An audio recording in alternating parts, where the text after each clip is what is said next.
The agreement outlines the mutual plans for how the two governments will effectively work together for development. I therefore would be doing great injustice if I fail to appreciate and express my gratitude for the work that the Scottish government has done in Malawi over the years through their active involvement in making our partnership a success. In Scotland, we have found a true ally as well as a partner through a well-cultivated relationship that goes beyond mere donor and beneficiary engagement, but one that promotes cultural links, knowledge, skills transfer, which not only benefits our civil society, but goes down to local government and local communities at large. Ladies and gentlemen, as such, we cannot talk about progressive and sustainable partnerships without mentioning and acknowledging the Scottish government. These qualities of our partnership are vital to building the future we want for Malawi. Distinguished ladies and gentlemen, having said all about the partnership, allow me to specifically talk about the importance of today's theme on the realization of the Malawi 2063 and the role all of us have to play in order to achieve it. The work that we do, the partnerships we build, whether local or international, must be progressive and must promote sustainability if Malawi is to develop and realize its dreams. Let me emphasize that we all have a role to play. The government and its ministries, departments and agencies, development partners, civil society organizations, local councils, local communities, and everyone here present. We have all heard the saying that it takes a village to raise a child. In the same way, we must all work together, partner, and coordinate our efforts to raise and develop Malawi. Distinguished ladies and gentlemen, our partnerships must address challenges in a manner that is dignified, especially when working with the rural communities. Our partnerships and work when addressing challenges must also protect the targeted groups by ensuring that they are involved in designing projects and addressing the needs of the community and not just our needs or the needs of development partners. Ladies and gentlemen, sustainable development will not happen when local communities have no sense of ownership and pride in the interventions and projects happening in their respective localities.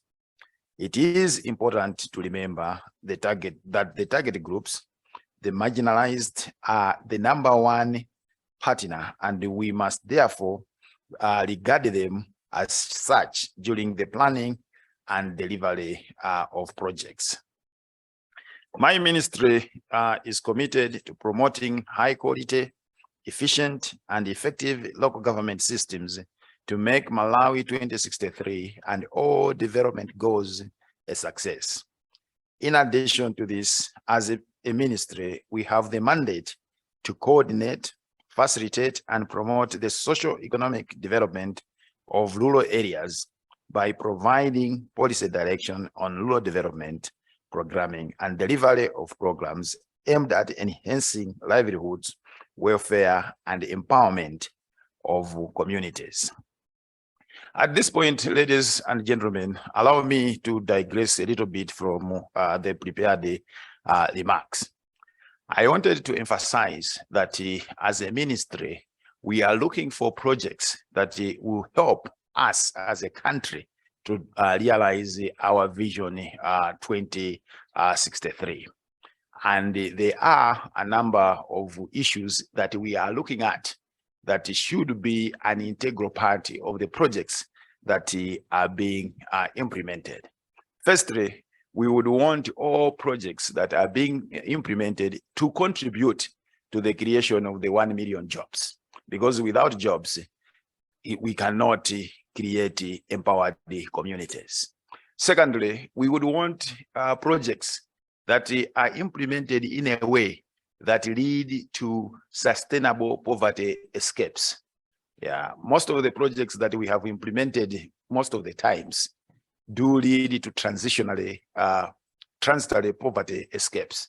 And basically what happens is that during the implementation phase, people get out of poverty.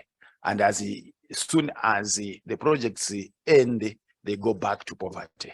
That's why between 1998 and to date, we have made no significant impact on the levels of poverty in this country. And as a movement, you are very much better placed to begin to implement projects that will lead to sustainable poverty escapes. We would also want projects that contribute to the development of local public goods. You know as much as I do that development cannot be sustained if communities do not have viable local public goods. And this basically involves making sure that we overcome collective action problems. And the last but one, we would want projects that help to promote a culture of self-reliance. I think most of our people, as we speak, are dependent on external assistance. We want to build a culture whereby communities should be self-dependent. And finally, we would want projects that when implemented, they contribute to the entrenchment of decentralization, especially below the district level. Distinguished ladies and gentlemen, therefore, in consideration of all our work, coordination and partnerships between us are essential.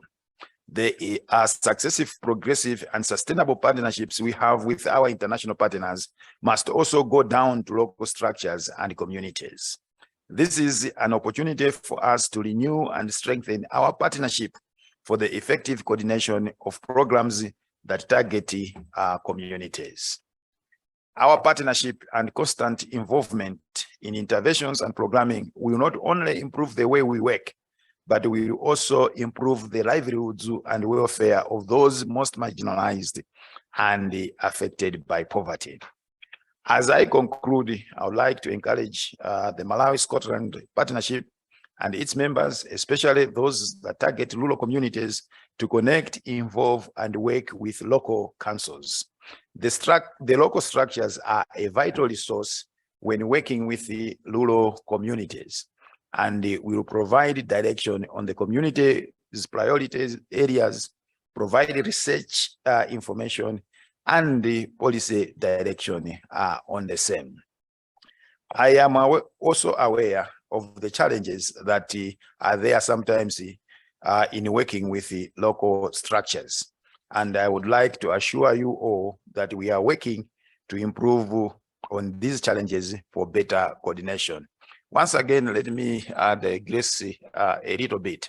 I think the common refrain has been to condemn local governments as having no capacity and therefore not willing to work with local governments. But our argument is that capacity for local governments cannot be legislated in abstract.